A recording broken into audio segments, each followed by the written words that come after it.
장 1절에서 11절 말씀입니다. 스가랴서 14장 1절에서 11절 말씀입니다. 한 목소리로 봉독합니다.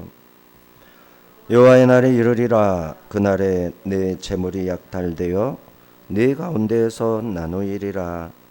내가 이방 나라들을 모아 예루살렘과 싸우게 하리니 성읍이 함락되며 가옥이 약탈되며 부녀가 욕을 당하며 성읍 백성이 절반이나 사로잡혀 가려니와 남은 백성은 성읍에서 끊어지지 아니하리라. 그때 여호와께서 나가사 그 이방 나라들을 치시되 이왕의 전쟁 날에 싸운 것 같이 하시리라. 그날에 그의 발이 예루살렘 앞 곧 동쪽 감람산에 서실 것이요 감람산은 그 가운데가 동서로 갈라져 매우 큰 골짜기가 되어서 산 절반은 북으로 절반은 남으로 옮기고 그 산 골짜기는 앗셀까지 이를지라.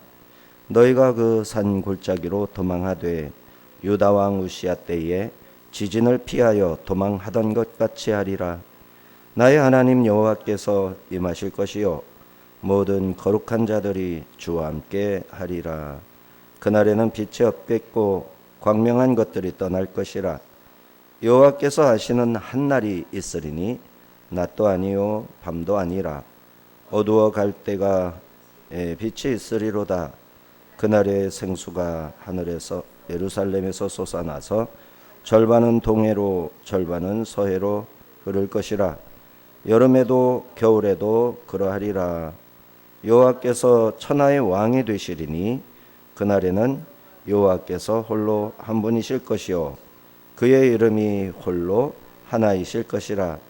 온 땅이 아라바같이 되되 게바에서 예루살렘 남쪽 림몬까지 이를 것이며 예루살렘이 높이 들려 그 본처에 있으리니 베냐민 문에서부터 첫 문자리와 성 모퉁이 문까지 또 하나넬 망대에서부터 왕위의 포도주 짜는 곳까지라. 사람이 그 가운데 살며 다시는 저주가 있지 아니하리니 예루살렘이 평안히 서리로다. 아멘. 기도합니다. 하나님 아버지, 오늘도 주 앞에 나와서 예배하오니 우리 예배를 연락하여 주옵소서.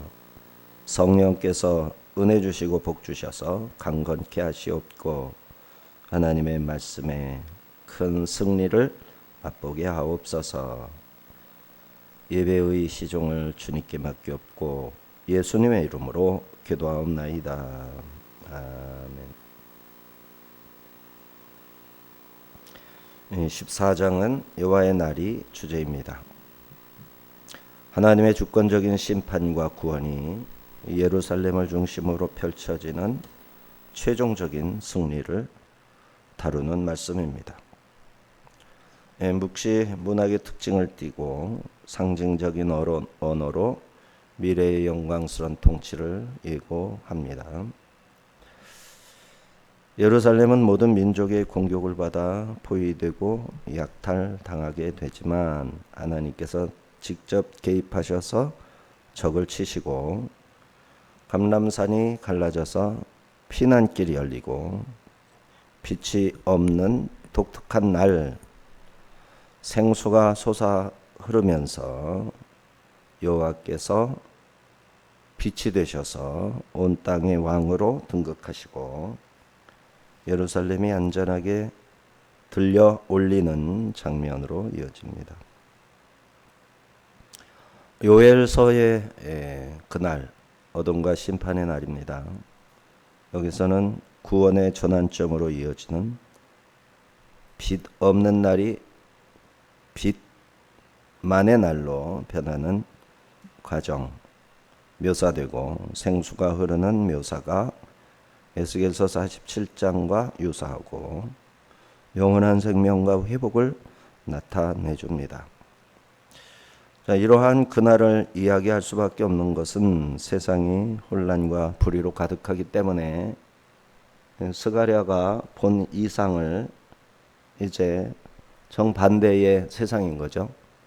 세상이 완성이 다 됐기 때문에 최종적인 완성을 미리 보여준다, 이게 아니라 세상이 도무지 정반대의 길로 가고 있기 때문에 이제 이 세상의 끝이 다가왔고 혼란과 거짓으로 가득한 세상에 대하여 참된 세상을 이제 선지자를 통해서 참된 신자들에게 보여주는 그러한 말씀이 스가랴서 14장입니다. 선지자는 세속 권력의 부패, 전쟁, 경제 불평등, 도덕적 타락이 만연한 것을 보며 기도하는 중에 하나님의 묵시를 경험했던 것이고 그것을 여기에 쓰는 거죠. 또 아모스도 자기 시대 이스라엘을 보면서 어두운 날이 라 이제 하였고, 오늘날 현대사회도 크게 다르지 않습니다. 오늘날 세상을 보면 하나님의 심판을 자초하고 있는 거죠. 그러므로 현대의 그리스도인들은 스가랴서의 그 날을 기대하고 소망하면서 살아야 하는 것이죠. 1절, 2절 여호와의 날 열국이 예루살렘을 치러 모여서 성을 함락을 시키고 많은 자들이 포로가 됩니다. 그런데 절반을 남기세요. 완전한 멸망을 막으십니다. 1절, 2절 여호와의 날이 이르리라. 그날에 내 재물이 약탈되어 네 가운데에서 나누이리라. 내가 이방 나라들을 모아 예루살렘과 싸우게 하리니 성읍이 함락되며 가옥이 약탈되며 부녀가 욕을 당하며 성읍 백성이 절반이나 사로잡혀 가려니와 남은 백성은 성읍에서 끊어지지 아니하리라. 자, 1, 2절에서 묘사하는 이 여호와의 날, 예루살렘이 이렇게 절반만 사로잡히고 절반이 남은 케이스는 아직까지 없었어요. 주 70년 완전히 멸망을 했죠. 그리고 586년에도 완전히 멸망했어요. 남은 자가 거의 없었어요. 여우들, 시랑 뭐 이런 들짐들이 와서 예루살렘에 거주하는 거죠. 일부 나중에 들어가고죠. 에덴 족속이나 이런 사람들이 들어가서 거기 살기도 했지만 절반이나 남아서 성이 끊어지지 않는 거 아직까지 없었던 모습입니다. 그리고 이 예루살렘이 이제 묵시문학적인 글로 읽으면 지금의 이스라엘의 예루살렘이라고만 생각하면 이제 안 되죠. 예루살렘은 영적 예루살렘, 교회가 영적 예루살렘이에요. 그래서 이 교회가 절반이 무너져 내리고 흩어져 버리고 절반만 남은 상황, 이 상황도 생각을 하면서 읽어야 되는 거죠. 자, 하나님의 구속사역의 최종적 성취를 위한 종말론적 시점을 가리키는 날, 여호와의 날입니다. 하나님의 원수들에게는 심판의 날이고 하나님의 백성들에게는 구원의 날이죠. 12장에서의 그 날은 예루살렘을 치기 위해 모인 열국과의 전쟁의 날. 열국이 모여서 예루살렘을 공격했었어요. 12장에. 그때도 그 날. 여기서도 모든 민족이 예루살렘을 치기 위해 모이고 성읍이 함락되고 가옥이 약탈당하고 부녀가 욕을 당하는 참혹한 상황이 묘사됩니다. 다행스럽게도 절반의 백성은 성읍에 남게 돼서 끊어지지 아니할 것이다. 그러면 이 날은 어떤 날일까? 이제 우리 천년왕국을 중심으로 천년왕국 전에 아마겟돈 전쟁이 있었죠. 천년 동안 사탄이 매여 있다가 천년왕국이 지난 다음에 잠깐 놓인 사탄이 자기를 따르는 자들을 다 규합해서 이제 곡과 마곡 전쟁을 일으키죠. 하나님 대 사탄의 전쟁, 빛과 어둠의 전쟁. 이 전쟁으로 인해서 하나님이 승리하고 새 예루살렘 신천 신지가 도래를 하는 요한계시록 19장 이하에 우리가 읽은 내용이죠. 그래서 이것은 곡과 마곡 전쟁을 뜻하는 것이 아닌가. 왜냐하면은 거의 최종적인 전쟁에 해당하기 때문에 천년왕국 이전의 최종적인 전쟁일 수도 있는 거고, 그런데 이 천년왕국에 대한 몇 가지의 성경 해설이 있었다고 그랬죠. 전천년, 후천년, 무천년, 역사적 전천년, 세대주의 전천년. 그래서 이 천년왕국이 이미 이루어져서 교회를 통해서 지금 지속되고 있는 것은 무천년설이라고 그랬고, 전천년설은 이제 천년왕국 전에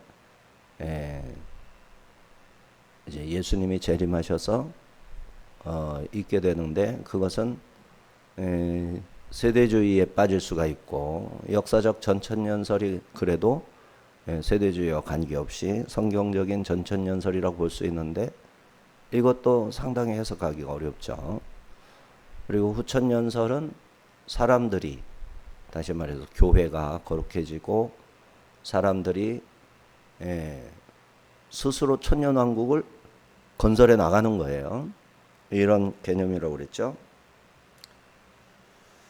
자, 그런데 예수계를서는 성전이 있고 없고에 의해서 성전이 있는 환상, 성전을 보았기 때문에 천년왕국의 성전이다라고 볼 수 있고, 요한계시록 새 하늘과 새 땅, 새 예루살렘에는 성전이 없는 예루살렘이죠. 어마어마하게 큰 달 최적의 절반 정도 되는 크기의 예루살렘이라고 그랬죠.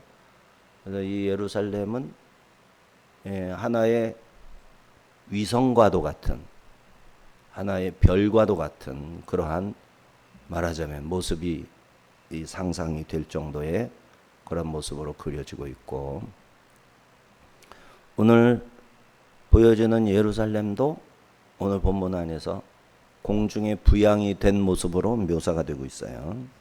그러니까 새 예루살렘처럼 묘사를 한다고 해요. 스가랴서가 상당히 요한계시록하고 많이 싱크로가 되는 그런 성경입니다.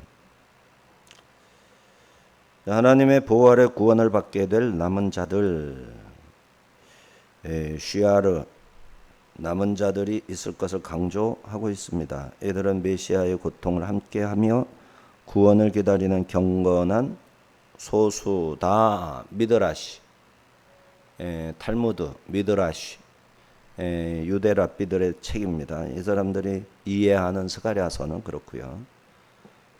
크게 해석학적으로 비슷합니다.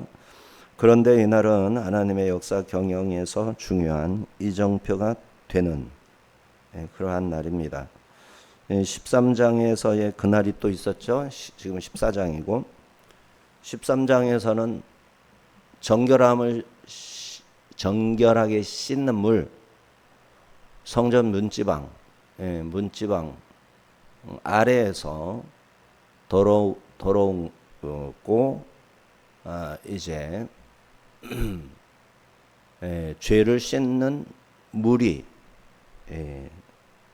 동해로 서해로 흘러내렸죠. 이것이 13장의 그날이었죠. 12장, 13장, 14장이 그날에 대한 말씀들이죠. 그래서 예수 그리스도의 보혈로 이스라엘 백성들의 죄가 완전히 사함받을 수 있도록 하는 날, 다시 말해서 예수님의 성육신으로 인해서 골고다에서 피를 흘리고 못 박혀 죽으심으로 말미암아 성전의 문지방에 해당하는 골짜기로 이제 예수님의 피가 흘러내려서 그것이 온 세상에 퍼진 것이죠. 이것이 이제 13장의 그날의 모습이에요. 그러면 14장의 그날은 아마도 이 역사에 이렇게 점진적으로 읽게 된다면 예수님이 오신 이후 있을 어떤 최종적인 어떤 날로 볼 수가 있는 것이죠. 자, 그래서 12장의 전쟁을 통해 자기들의 더러움을 인식하자 영적 정결의 기회를 열어주신 그날 13장의 그날이고, 그럼에도 불구하고 예수 그리스도를 고백하고 믿기만 하면 정결해지는데 믿지를 않는 거예요. 예수님을 부르질 않는 거예요. 예수님의 보혈을 찾지를 않는 거예요. 오늘날 그리스도인들이 예수님 보혈을 찾을까요? 얼마나 찾을까요? 죄를 지으면서도 예수님의 보혈을 부르질 않아요. 그냥 어떻게 되겠지? 교회 다니면 되겠지? 아니죠. 교회를 왜 다니느냐? 예수님을 믿기 때문에. 예수님의 보혈을 우리가 공급받는 거죠. 공급을 차단시키면 안 되죠. 온라인 상태 수도꼭지가 열려 있어야 돼요. 그래서 예수님의 보혈로 늘 씻으며 회개기도하면서 자기를 돌아보면서 그리스도의 의를 사모해야 됩니다. 옛날에 믿으면 한 번 믿으면 끝났지, 아닙니다. 그건 거짓말입니다. 구원파가 말하는 거짓 복음이에요. 절대 속으면 안 됩니다. 그 믿음은 지속적인 믿음이고 한 번 들어오면 떠나지 않는 믿음이고, 회개도 한 번 하면 끝나는 건 이거는 방향전환의 회개예요. 방향전환의 회개. 아직도 방향전환의 회개만 생각하는 사람이 있어요. 아닙니다.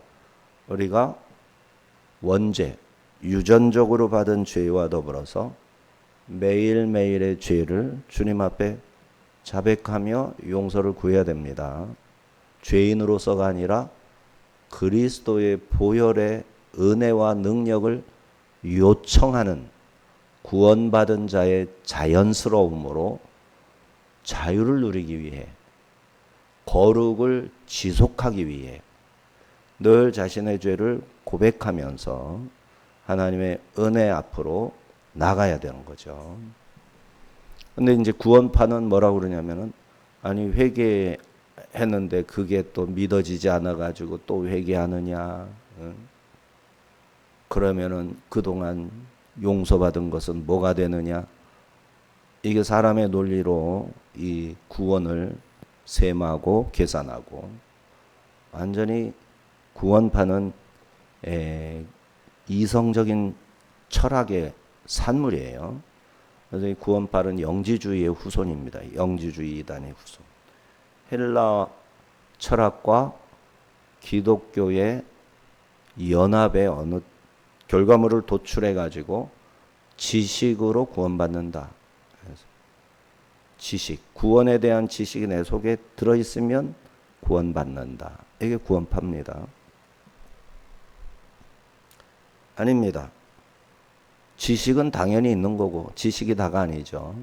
그 지식이 우리 체화되어야, 삶에 적용이 돼야 되고, 우리의 영이 새롭게 빚어져야 되고, 중생한 영이 자라나야 되죠. 몇 가지 지식만 가지고 있다고 되는 게 아니라 하나님과 관계를 지속하면서 계속해서 하나님 사이에, 하나님과 내 사이에 성장이 일어나야 되는 지속된 관계가 형성이 돼야 되겠죠. 자, 그래서 14장의 여호와의 날은 그리스도의 속죄를 거부하는 자와 그 속죄의 은혜를 입은 자가 빛과 어둠으로 대립하는 그날이에요. 하나님을 믿는 사람이 거짓과 참을 구분하지 않는다. 요거는 이제 불행하게도 구원에서 멀어지는 거예요. 스스로 하나님을 대적하는 행위입니다. 하나님은 빛이세요. 하나님은 의이세요.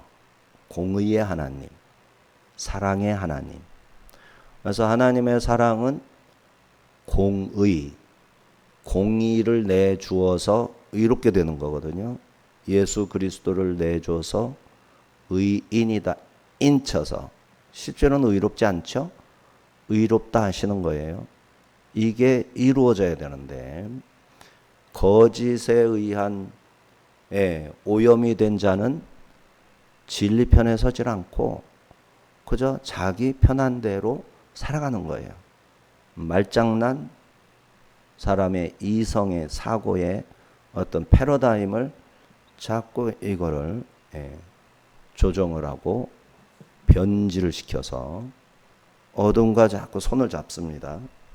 어둠과 손을 잡지 않고 거룩을 유지하는 것, 거룩한 백성, 참된 편, 이래야 하나님의 전쟁에서 내가 하나님 편에 서게 되는 거예요.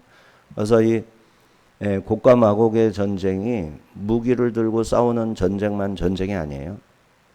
진리와 비진리와의 싸움이 되는 것이고, 참을 진실을 쫓는 사람과 거짓도 상관없어. 평화만 유지하면 돼. 그죠? 우리가 살아야 되지. 삶이, 생명이 소중하지. 아니에요. 생명은, 성경의 생명은 영원한 생명이에요.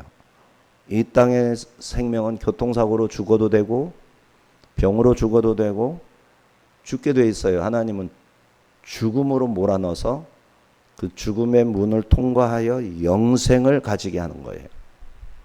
그래서 죽음이, 세상에서 죽는 그 죽음이 아니고 영생에서 끊어져서 무적행에, 그죠? 음부에 던져져서 불목 가운데서 영원히 형벌을 받는 상태가 죽은 거란 말이죠. 성경의 진짜 죽음. 그래서 성경에 그 죽음만 있는 게 아니라 육신의 죽음도 말하고 있기 때문에 보는 눈이 있어야죠. 영안이 열려야 이걸 구분할 수 있잖아요. 자, 이렇게 이 여호와의 날은 진리 편에 있는 자, 빛의 자녀들과 어둠 편에 있는 자, 거짓의 전쟁을, 지금도 교회 안에 이 전쟁이 있거든요.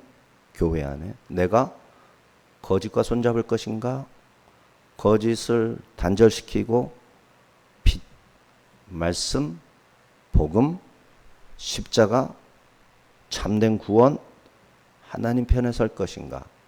요 전쟁에서 자꾸 거짓과 손잡는 거예요.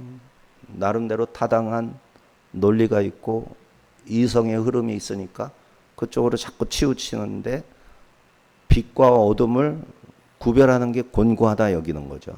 아니죠. 하나님을 사랑하면 빛인지 거짓인지 어둠인지 이게 중요한 관심사가 되는 거예요.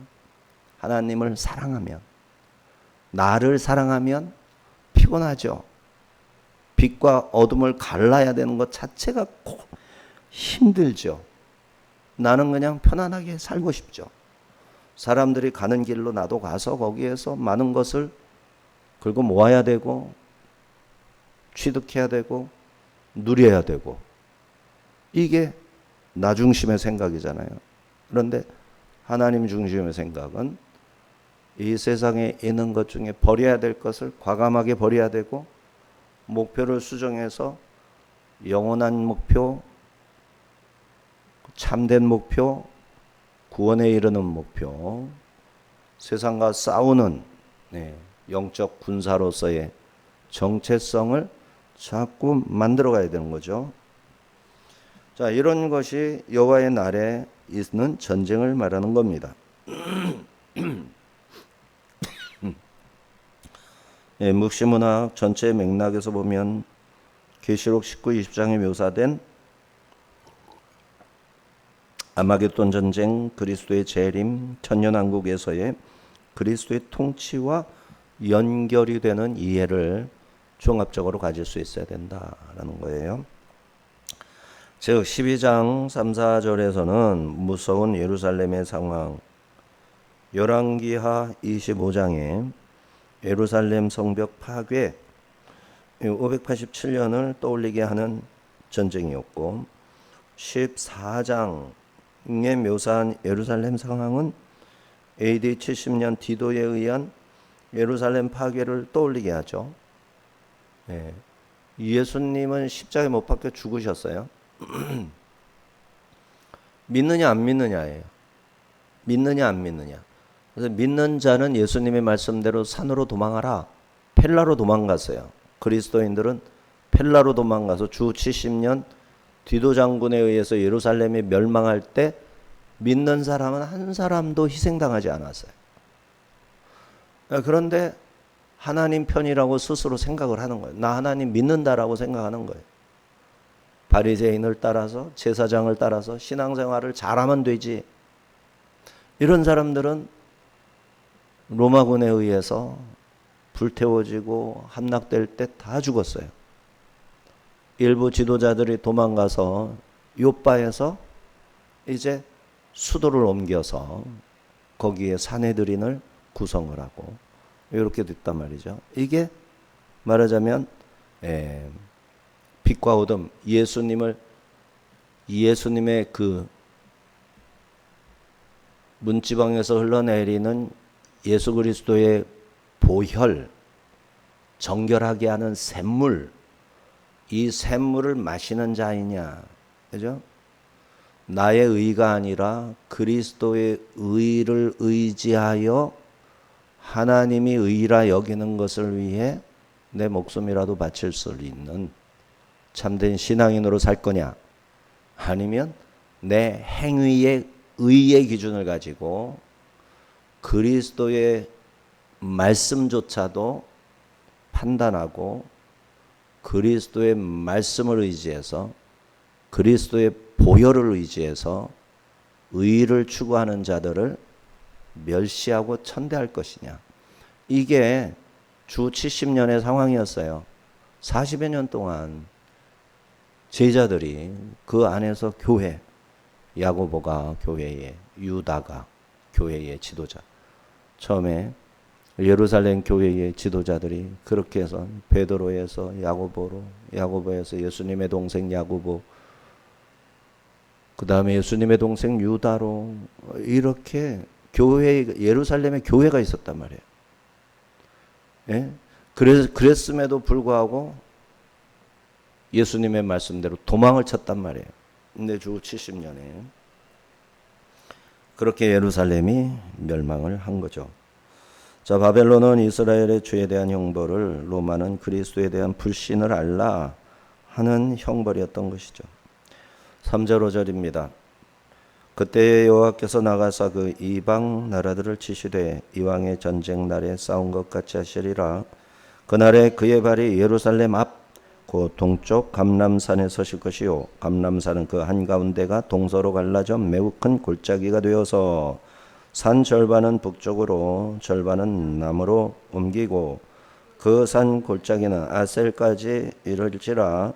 너희가 그 산 골짜기로 도망하되 유다 왕 우시야 때 지진을 피하여 도망하던 것 같이 하리라.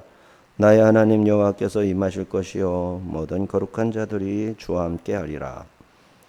14장 전쟁에는 하나님께서 친히 참전하시는 전쟁, 그죠? 곡과 마곡 전쟁, 하나님이 참전한 전쟁입니다. 그래서 하나님 편에 서 있는 자들이 하나님과 함께 싸워요. 그러니까 영적 전쟁에 가까운 전쟁이죠. 물리적 전쟁도 같이 일어나는데 두 차원이 있어요. 이 땅에서는 대포가 막 쏘고 그러지만 실제로 영적 차원이 있어요. 그래서 이 천년왕국도 교회 시대에 우리가 천년왕국이라고 말할 수 있는 무천년설에 기반하면 동시에 낙원이 있잖아요. 낙원. 이 낙원이 있어가지고 이 낙원에서는 말하자면 이 낙원의 모습은 또 우리가 살고 있는 지상의 삶과 병행해서 가고 있단 말이에요. 지상의 교회는 땅에서, 낙원은 영적 세계에서 계속 가고 있단 말이죠. 그래서 이 낙원에서의 삶은 꿈꾸는 것과 같이 육신 없이 지내지만, 그러나 순교자들이 특별한 위치를 차지하면서 이 낙원에서 존재하고 있는, 우리가 성경의 계시를 통해서 일부만 살짝 들여다볼 수 있는 그러한 세상인 것이죠. 자, 그런데 이제 하나님이 승리자로 오시는데 예수님이라고 볼 수 있죠. 여호사밧 골짜기의 심판과도 관계가 있죠. 그러나 여기서는 여호사밧 골짜기를 굳이 언급을 안 하죠. 감람산에 서서 동서로 감람산을 갈라버립니다. 그래서 계곡이 생기는 거예요. 엄청난 골짜기가 동서로 뻗습니다. 자, 이 골짜기의 그 큰 지진은 요엘서에 나타나죠. 백성들에게 피난처를 제공하고 그 골짜기에 숨어 들어가서 살아남게 하는 골짜기, 그리고 그야말로 하나님의 승리자로서의 진군이 들어오는 골짜기라고 볼 수가 있고, 여호사밧 골짜기의 개념으로 치면 그 골짜기에서 심판을 행하는 거예요. 심판을 행해서 하나님 편과 지옥으로 갈 편과 하나님의 영원한 세계로 갈 편을 가르는 이러한 것이 여기에 포함이 되어 있는 거죠. 자, 이사야는 이때의 대격변을 모든 골짜기가 돋아나며 모든 산과 작은 산이 낮아지며 라고 표현을 했습니다. 에스겔도 감람산이 갈라져 골짜기 하나가 새로 만들어지고 골짜기 길을 통하여 승리의 군대가 예루살렘으로 개선에 들어갈 것이다. 에스겔서 43장, 47장. 이 골짜기를 예언을 한단 말이죠. 놀랍게도 이 골짜기 길이 생기느라고 감람산이 옮겨지는데 흰놈의 골짜기가 막혀버리는 거예요. 흰놈의 아들 골짜기는 뭐죠? 예루살렘 성, 다윗성 아래로 골짜기, 서에서 북쪽에서 중앙 골짜기로 내려와 가지고 서쪽에서 동쪽으로 꺾어져 가지고 기드론 골짜기와 만나서 그리고는 아래로 시스 골짜기로 내려간단 말이죠. 시스. 그래서 이게 사해바다로 들어가게끔 돼 있었단 말이죠. 그런데 이 원래 골짜기가 대지진에 의해서 감람산에 발을 딛고 하나님이 서시는 순간 골짜기가 생겨서 감람산이 벌어지는 거예요. 그래서 이제 대격변이 일어난 거죠. 자, 요엘서에는 내가 만국을 모아 여호사밧 골짜기에 내려가서 그들을 위하여 내 백성 곧 내 기업 이스라엘에 대하여 거기에서 심문하리니, 여호사밧 골짜기에 관한 말씀은 요엘서에 등장을 하죠. 다 연관해서 생각을 해야 됩니다. 심판하시는 여호와의 날을 요엘서는 언급합니다. 그런데 여기서 심판만을 목적으로 한 게 아니라 거룩한 자들 케도심, 카도심과 함께 하심에 주목할 필요가 있어요. 그래서 스가랴서가 훨씬 요한계시록에 가깝게 기록되어 있다라는 것을 볼 수 있어요. 마소라 사본 70인역 사본에서 번역한 공동 번역은 스가랴서 14장이 달라요. 스가랴서 14장이 우리가 있는 14장과 공동 번역으로 읽을 때의 14장이 내용이 조금 다릅니다. 이럴 수가 있나 싶어요. 근데 그럴 수가 있어요. 그래서 거기에서는 고아에서 아셀까지 야솔, 아셀까지 흰놈의 골짜기가 이렇게 연결이 된다. 그래서 유다 왕 우시야 시대의 지진으로 메워진 것처럼 메워지리라. 흰놈의 골짜기는 메워지고 새로운 골짜기가 고아에서 아셀로 이렇게 생기리라. 근데 야솔일 것이다. 이 정확한 지명은 알 수가 없어요.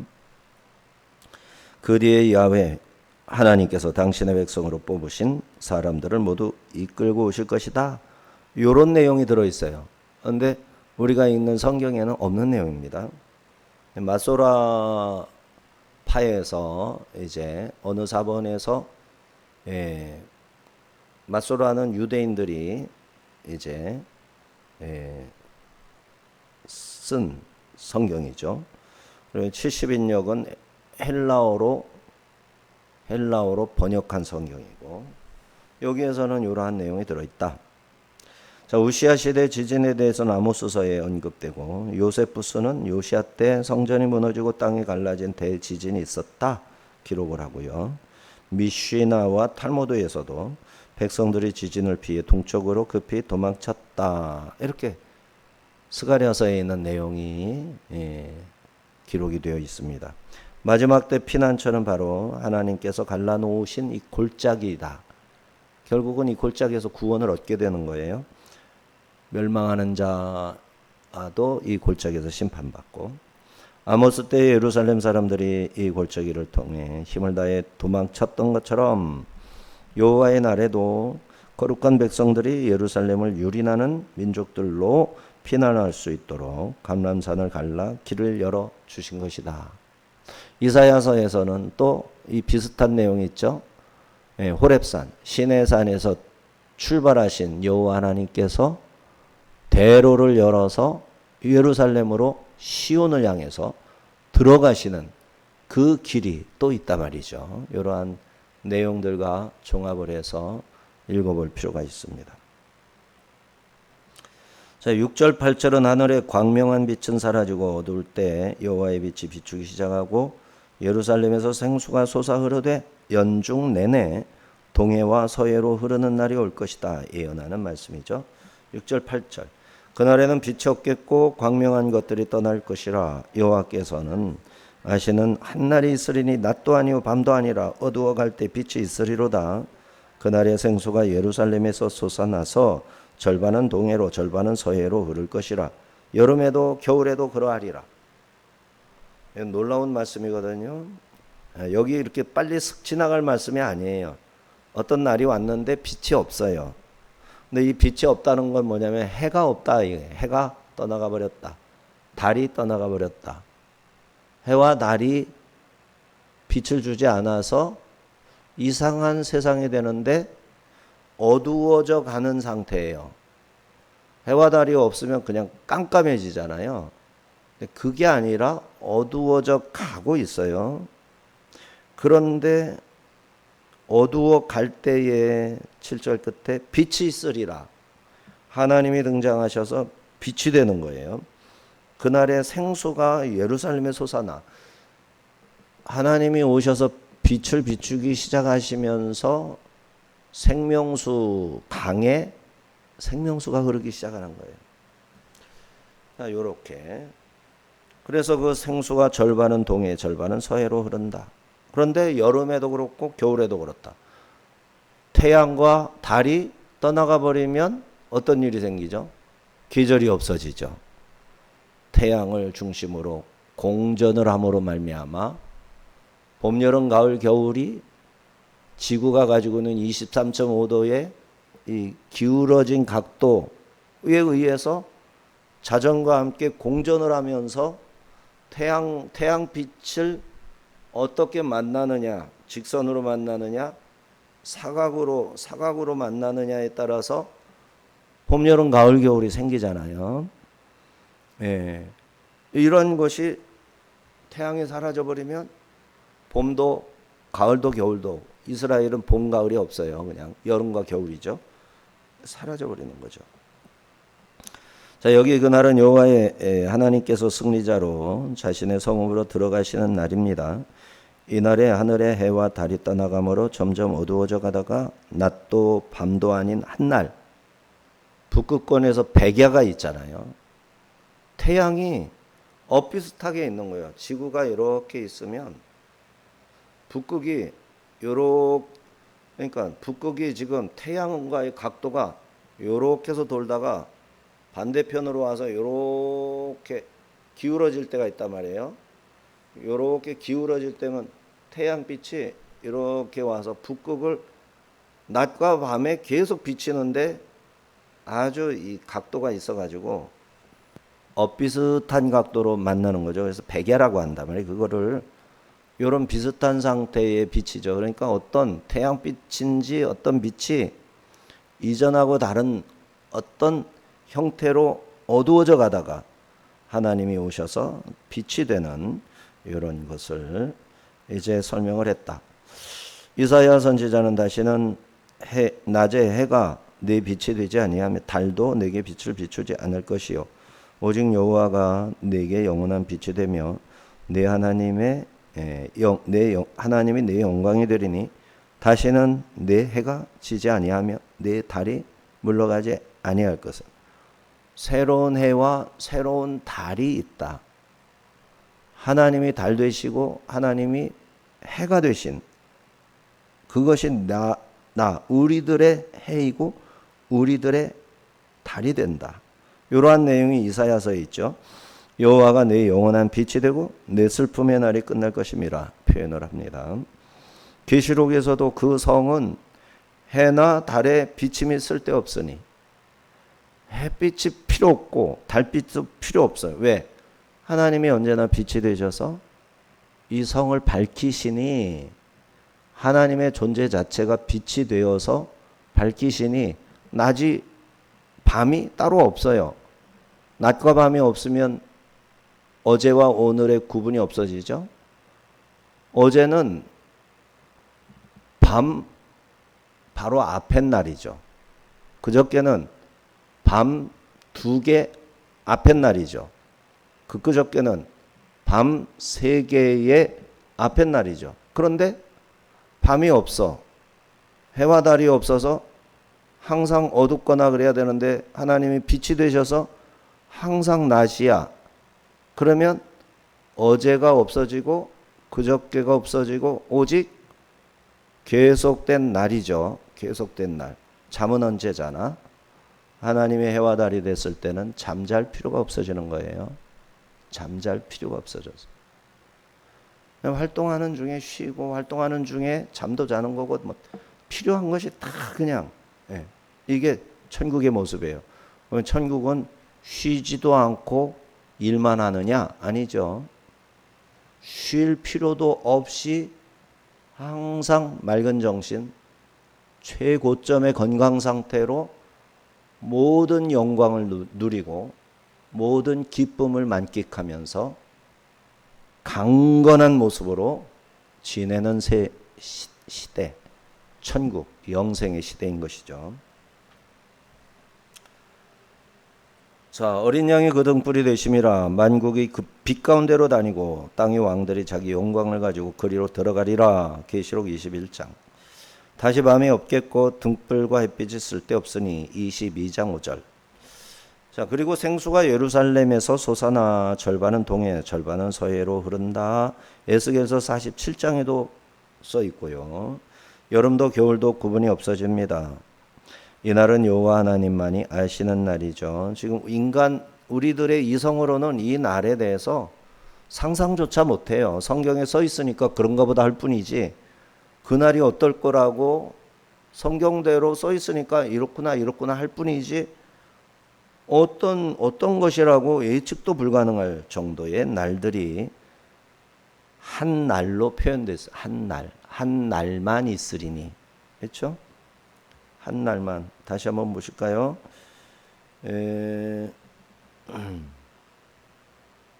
7절에 여호와께서 아시는 한 날이 있으리니. 왜? 낮과 밤이 없으니까 어제도 내일도 없이 그냥 한 날이라 이 뜻이에요.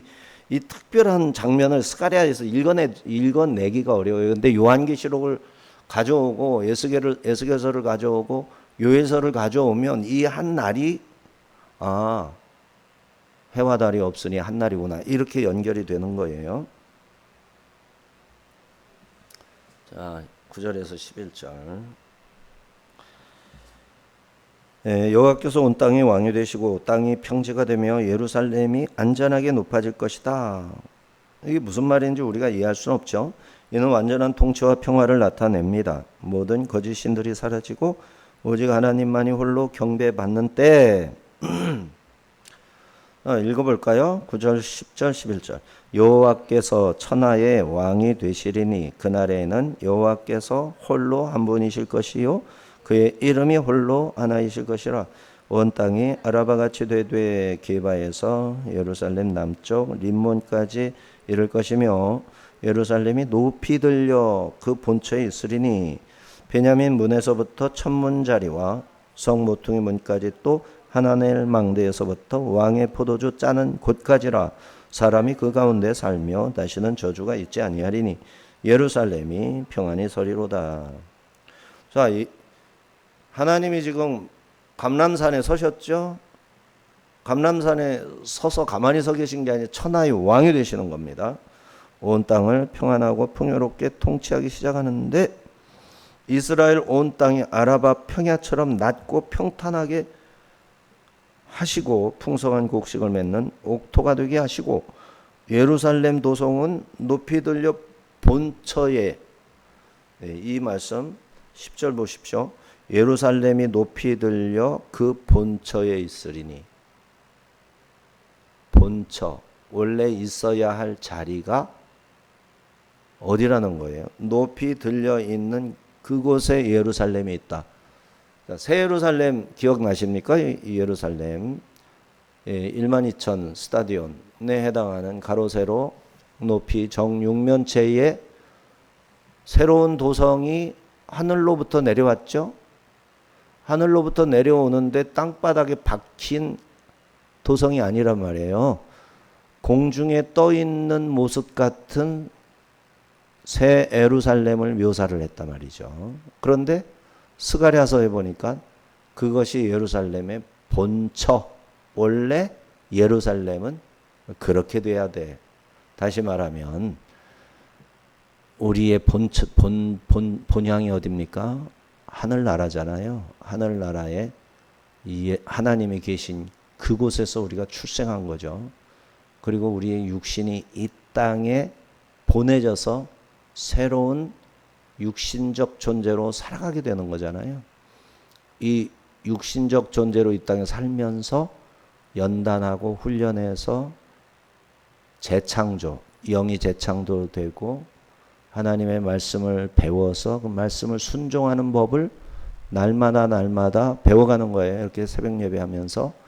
그렇게 하면서 우리가 영적 존재로서의 결격 사유 없는 온전한 그리스도인으로 빚어져서 마치 용광로 속에 던져진 구리와 쇠처럼 새롭게 빚어져서 정금같이 변화돼 가지고 새 예루살렘으로 입장하게 되는 겁니다. 그래서 새 예루살렘과 새 하늘, 새 땅에서 영생을 하게 되는 거. 자, 이렇게 묘사가 되고 있어요. 그의 나라는 전쟁과 재앙과 저주가 없고 진정한 평화와 안식만 있을 겁니다. 온 땅이 아라바같이 되고 예루살렘이 들려 본처에 있다는 것은 평화롭게 된 모습으로 새 예루살렘을 뜻하는데 요한계시록 21장을 보면 하나님께로부터 하늘에서 내려오는 거룩한 성 예루살렘을 보이니 하나님의 영광이 있어 그 성의 빛이 지극히 귀한 보석 같고 벽옥과 수정같이 맑더라. 그건 높은 성곽이 있고 12문이 있는데 문에 12천사가 있고 그 문들 위에 이름을 썼으니 이스라엘 자손 12지파의 이름들이라. 하늘에서부터 내려오는 거룩한 성 예루살렘, 공중에 이렇게 떠 있는 듯한 그러한 모습으로 묘사가 됐죠. 여기 10절에 베냐민 천문, 솔로몬 성전 시대의 북쪽 문이고 성 모퉁이 문은 헤롯 시대 북서쪽 문이고 하나넬 망대는 스룹바벨 성전 시대 북쪽 망대를 말하는 것이고 왕의 포도주 짜는 곳은 에스겔이 본 성전 동쪽문 근처에 있는 포도원을 말하는 것이고, 요한계시록에서의 예루살렘의 문들과 관계가 있어요. 그래서 이제까지 지상에 존재했던 모든 성전, 예루살렘의 모습이 전체가 사라지는 게 아니라 분명히 사라졌죠. 하지만 그 모양에 깃들어져 있었던 영적인 의미들은 그대로 다 살아나는 거예요. 그래서 이 땅에서의 우리의 존재도 완전히 없어지고 천국에서 새로운 존재가 되는 게 아니라 내 몸이 변화되어 새 몸을 입는 겁니다. 분명히 이전 것은 지나가고 없어요. 그런데 변화됐다고 그래요. 변화된 거 아니죠, 그러면. 없애고 새로운 몸이라 해야 되잖아요. 근데 새로운 몸인데 변화된 몸. 호련히 변화되리니.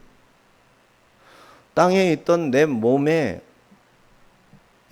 몸을 구성하고 있던 작은 그야말로 분자 단위, 원소 단위, 이런 미세 나노 단위에 내가 흩어져 있었는데 이것이 호련히 주의 나팔 소리와 함께 부름을 입고 공중으로 올라가서 변화된 새 몸, 완전한 몸으로, 특별한 몸으로 올라가고, 이것을 옷처럼 주님 품에 안겨서 꿈을 꾸듯 존재했던 그야말로 중간 상태의 내 영이 이 몸을 입으면 완전한 하나님 나라의 온전한 존재가 되어서 천사도 흠모할 만한 특별한 이런 존재가 되는 거죠. 이 상황이 성경에 묘사하고 있는 우리들의 미래 모습입니다. 근데 예루살렘도 그와 같은 성격으로 기록하고 있다라는 겁니다.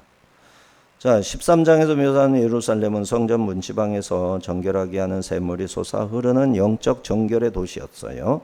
그리스도의 흘리신 희생의 피가 강조되는 영적 예루살렘으로 그리스도의 교회를 묘사한 것으로 보이고요. 거기에는 거짓 예언자들이 잔존해 있어요. 그래서 계속 싸우는 거예요. 거짓 예언자들이 부끄러워하는 거예요. 13장에서는 부끄러워했어요. 자기의 거짓. 그래서 나는 친구 집에 놀러 갔다가 다친 상처일 뿐이야. 이런 속이는 말을 하죠. 분명히 하나님 백성인데 과거에 바알신을 섬기느라고 막 몸을 쳐서 상체기를 냈던 것이 드러나니까 옛날에 바알을 섬기다가 그랬어. 말을 못하고 전에 친구 집에 갔다가 생겨난 상처야. 이게 13장에 있었던 내용이잖아요. 그러니까 13장의 예루살렘의 모습은 부끄러운 자들이 함께 있는 모습이니까 천년 왕국에서의 약간의 부족한 면을 다룬 것이 아니겠는가, 이렇게 볼 수가 있습니다. 천년 왕국은 완전하지 않아요. 천년 왕국 다음에 완전히 사단이 무적행으로 던져지고 완벽한 새하늘과 새 땅에 도래했을 때가 완전한 것이잖아요. 자, 이렇게 13장의 예루살렘은 예스겔이 묘사한 대로 성전과 제단이 존재하는 천년 왕국의 예루살렘을 닮았고, 여기 14장에서는 전쟁 후에 생수가 흐르는 13장의 지나서 또 물리적으로 회복된 도시이고 본처 곧 하늘에 들려 있는 천하의 왕이신 하나님께서 친히 다스림으로 성전이 필요 없는 새 예루살렘으로 묘사가 되고 있다. 그래서 12장, 13장, 14장을 같이 읽으면 요한계시록의 19장에서부터의 22장까지가 이제 이해가 되어지는 그러한 내용이죠. 자, 14장에 그때, 그날에는 이렇게 표현을 반복적으로 사용을 했는데, 처음 이 날들은 단일한 하루가 아니라 하나님의 개입이 시작되는 결정적 시기로 상징하면서 시작을 했는데, 이 일이 성취된 1절 5절의 여호와의 날은 거대한 산맥이 갈라지며 깊은 계곡이 생기고 어둠 속에서 갑자기 빛이 터져 나오듯 하늘이 열렸고 여호와의 발이 땅을 밟아 적의 군대가 녹아내리고 생수가 강물처럼 흘러 사막을 녹지로 바꾸고 모든 민족이 한 목소리로 여호와의 이름을 외치는 날이었다라고 정리할 수 있겠고요. 그러다가 7절 이하에서 날이 바뀌어요. 그리스도의 통치가 완전히 실현되는 날입니다. 그날 5번 나오는데 낮과 밤의 교차가 존재하지 아니하므로 한 날, 7절에서 한 날로 불렸고 이전에 수없이 많은 날들이 해와 달 하늘의 광명에 의존해서 존재했으나 7절 이하의 날은 하나님이 친히 빛이 되심으로 해와 달이 필요 없어 모두 물러가고 없는 날들인 것이죠. 이처럼 스가랴의 묵시에는 심판에서 시작해 구원으로 이어지는 논리적 과정이 포함되어 있음을 알 수 있어요.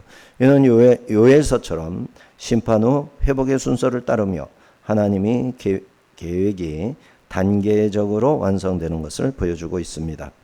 따라서 스가랴서의 여호와의 날은 하나님의 심판의 날이자 구원의 날이 됩니다.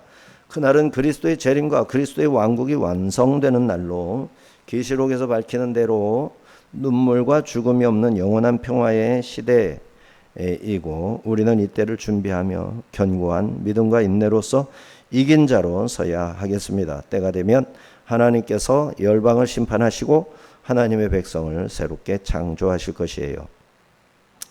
자, 현실의 막막함이 우리를 짓누르고 있지 않습니까? 세속 권력의 오만, 문화의 선 넘어버린 발전, 이것이 믿는 사람에게 고통을 줘요. 캐대해니니 뭐 하면서 문화적으로 세계적으로 막 한국 문화가 발전하면 이게 좋다 하는 사람이 있고 아주 마음이 괴로운 사람들이 있어요. 진실한 신앙인들은 자녀들의 마음을 빼앗아가는 현대 문화를 선도하는 대한민국의 문화 때문에 자녀들의 영생을 걱정하지 않을 수가 없어요. 교회의 안위를 걱정하지 않을 수가 없어요. 그런데 이게 참 어려움을 주고 있단 말이죠. 미혹당하지 말고 끝까지 믿음을 지켜내야 합니다. 세상이 아무리 미쳐 날뛰고 천국을 방불하는 쾌락이 세상에서 맛볼 수 있다 하더라도 하나님의 말씀은 변하지 않습니다. 우리 작은 순종이 그날의 영광을 앞당길 것입니다. 그러므로 추호의 흔들림 없이 그리스도 우리 왕을 겸손히 섬겨야 하겠습니다. 주님께서 함께 하시니 두려울 것 없습니다. 용기를 내야겠어요. 목자를 쳐서 양들이 흩어지겠으나 하나님의 강한 팔이 우리 위에 드리워져 지키시고 보호해 주실 겁니다. 기도합니다. 하나님 아버지 감사합니다.